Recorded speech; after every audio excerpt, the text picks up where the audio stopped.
don't say anything at all whenever your teammates are doing bad, and just focus on your gameplay. Here we go. We're going to get into engagement here, and I don't really like this engage. I feel right now that we're kind of low. We got poked down. I did mess up my ultimate there. If you notice, I only got Trundle in it, so that was a really bad engage on my part, and we get split as a team. And there we go. Singe is going to get caught now from Corky. Boom. Big damage going on to him. He's not going to be able to get away. And so I get away because I was staying in the back. And you notice I didn't want to engage that fight. That's kind of why I stayed in the back. And I thought that my ultimate would be a little bit better. So kind of a bad play on my part. Although it was also a bad idea on the team's part to actually engage with them being so like poked down. There we go. I almost killed that Janna. That was actually pretty close. There's no way I can defend this tower. I am trying to put as much poke as possible. I don't want them to continue pushing, and I know that if I can get her low enough, she'll at least be less likely to try and like tank a tower or dive me, since I can do quite a bit of damage. I now can afford my death cap. I'm just waiting for my teammates to get over here. I'm going to continue farming up these creeps and getting gold together. As an AP carry, especially in solo queue, you should always be trying to steal as many kills as possible. So if you can actually hold off on an ability and get the kill, it's probably in your best interest to do so. Generally, you are the one who's going to be carrying, especially if you're in lower elo. Now, when you get to higher elo, obviously, if you're playing a support and stuff like that, you don't want to take kills. But I'm assuming that, you know, the majority of people that watch this are going to be, you know, between 1200 to 1600 elo, and that's the range that you want to make sure you always pick up all the kills regardless. Just because, you know, if you're trying to raise the elo that you are currently in, if you feel like you deserve to be in a higher elo, then that means you should probably be carrying the games more regardless of the champion that you're playing. Like if you're playing a tank, then you need to play a really good tank. You need to have really good engage. You need a tank for your carry. So here we go. Looks like I was probably saying on the chat right here, I do recall, I was like, hey guys, let's group up, let's go to blue, and then let's go fight somewhere. Instead, Maokai and Alistar actually ran off on their own into the forest without wards. So that's a really bad idea. You do not want to run off into the forest without wards by yourself, especially this late into the game. I'm already level 16. The enemy team's pretty high as well. It's not time for that type of play. And here we go. I had a feeling that they were going to try and bush gank me, so I threw in my ball and threw down my W. Luckily, I was Orianna and I did have that, so there was the vision. That's another cool thing about playing Orianna, by the way. If you are thinking about playing Orianna, is she's kind of face check proof. You throw in your ball and hit your W, and if there are some people in there, they're slowed and you can kind of get away. So that's a good deal. Another thing about Orianna is you can basically face check for other people with your ball. So that's a very strong thing. Having those wards and having that ball to give you vision of different areas is very beneficial. So I think that Orianna overall, with her ability power ratios and with her different utilities that she brings to the game, with being able to disposition people, add shields, give speed boost, and do tons of damage, it's just a huge advantage. And I think that Orianna is probably the best AP carry in the game at this point. You can probably argue that, oh, you know, Brand's good or Annie's good. However, they just don't add the same amount of utility as Orianna, in my opinion. She works really well with AoE comps, so if you have a Fiddlesticks or an Amumu, it's especially strong. And so I would say if someone picks Orianna and you want to pick a good jungler, pick up an Amumu or a Fiddlesticks, and that'll work really well. As you saw there, we were able to pick up the kill on that Nidalee. She did get out of position. That was a really bad play on her part. I don't know what she was thinking.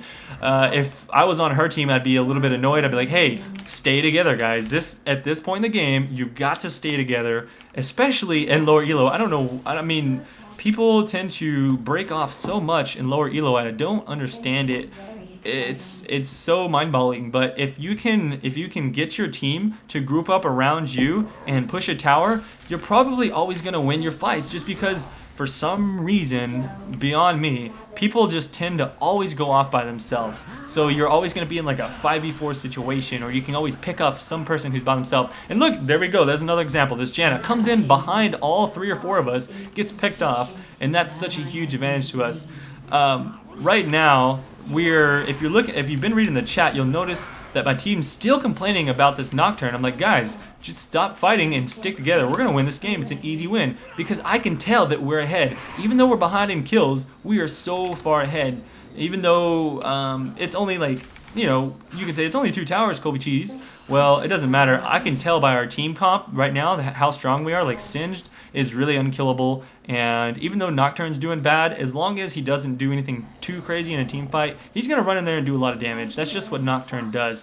All I have to do is throw in my ball, catch 3 or 4 people in there, and boom, we're going to win that fight. And douche, there you go. As you can see, Singed catches that guy overextending just a little bit, and we're able to win.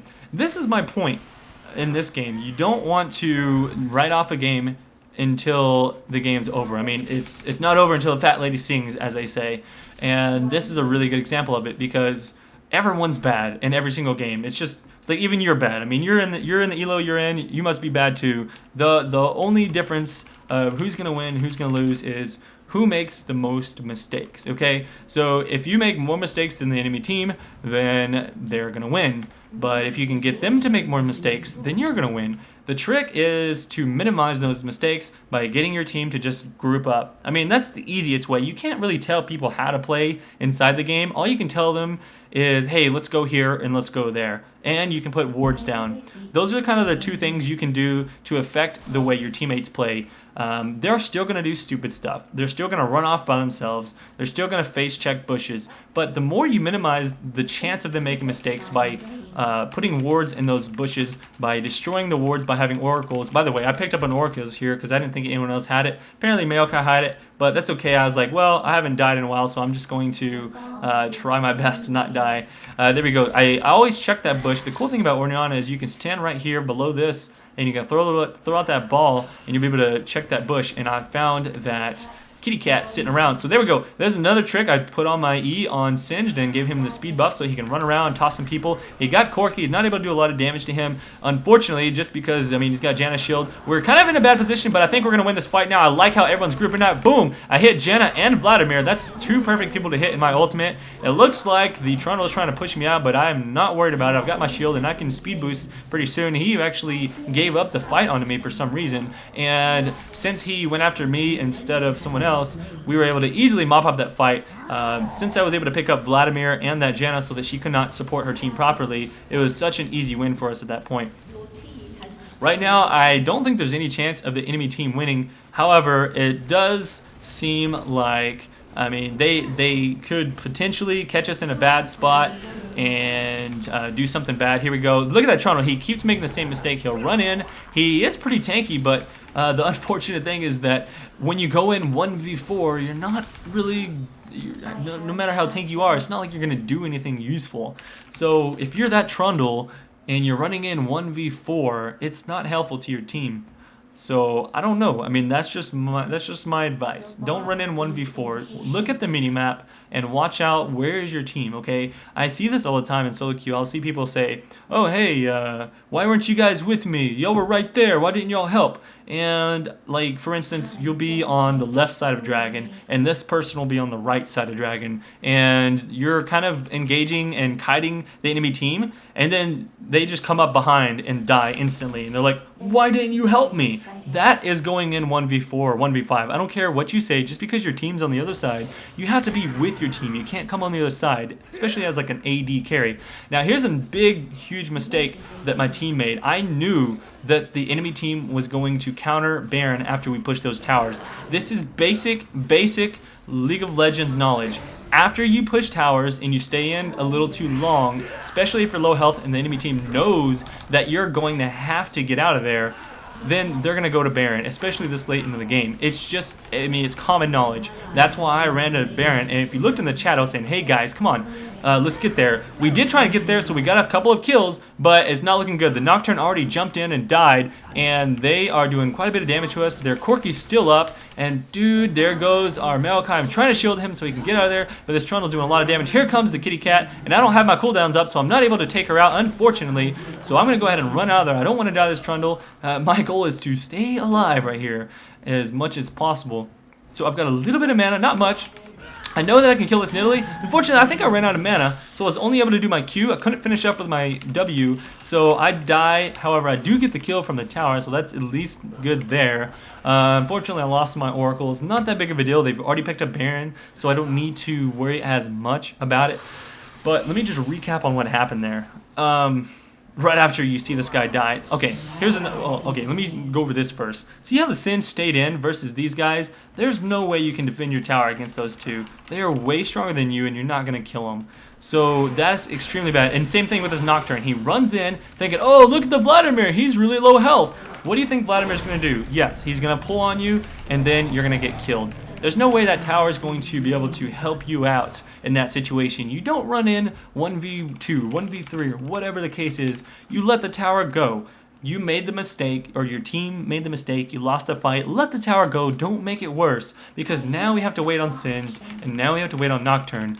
Technically, if they had stayed alive, we'd all be ready to go, and we can push back out and do whatever we needed to do. Luckily for us, they're not continuing to push. I've seen worse cases where, like, let's say their whole team was up, like we got aced at Baron and we didn't kill any of them. They would continue pushing in. We would lose Singed and Nocturne, and then there would only be 3 of us to defend against 5 of them. So that's a huge, huge mistake. Okay, but anyways, back to what happened before Baron. I called out to my team. I said, "Hey guys, let's go to Baron as soon as possible." Instead, they decided to go push bottom and take that dragon. If you are that type of person who goes and pushes the middle lane all the way down this late in the game, and then you run straight to dragon and bottom lane as a whole team, then you are making a terrible mistake, and you need to slap yourself and wake up, because they are going to go Baron just like they did in this game. And so learn from that, and you know, be a wise man. Learn from other people's mistakes. That's why I'm making this video for you. I'm still not worried that much about the game. I know that we're gonna win it. However, we tend to. It looks like I'm trying to kind of rally everyone. I'm saying, "Hey guys, doesn't matter. Group up. We're gonna win. Come on, Maokai, come with us. Mid, please." That's all you can do is you can just tell guys, "Hey, shut the hell up." Probably without the hell up, but you know, you say, "Hey guys, stop talking, stop fighting, stick together as a team. We're gonna push together and we're gonna win this game."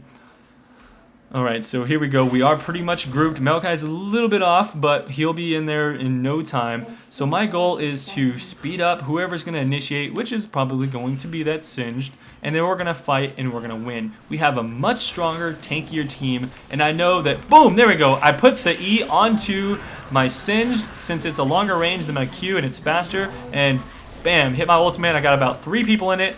As I said, if you can get about 3 people into your ultimate, that's like instant win. That will just destroy most people. Now, not always, but usually, especially when you have a tanky team or an AoE DPS team, and boom, that's it. That's what sealed the deal. We grouped up like I asked my team to do, and I think that Corky was actually not there. He was trying to push bottom lane, and again, I wanted to remind you, people in solo queue, they never group up.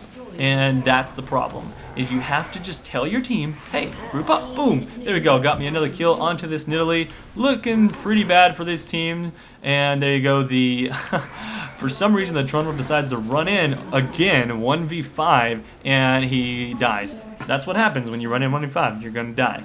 So that he lost his GA and he lost his life. Now it's going to be really easy for us to continue pushing. Luckily for us, we've got all the creeps here that we need, so we're just going to kill these turrets. We are pretty low, so if they all respawned in time, they'd probably kick our butt. There we go. I decided the game's over. I'm going to try and run in here and get a kill. Not the case. I get destroyed by the tower. Whatever. The game is over. I say, "Hey guys, just finish it. Attack that and Nexus." Doesn't matter if they killed 2 or 3 of us. Anyways, we'd still finish that thing off.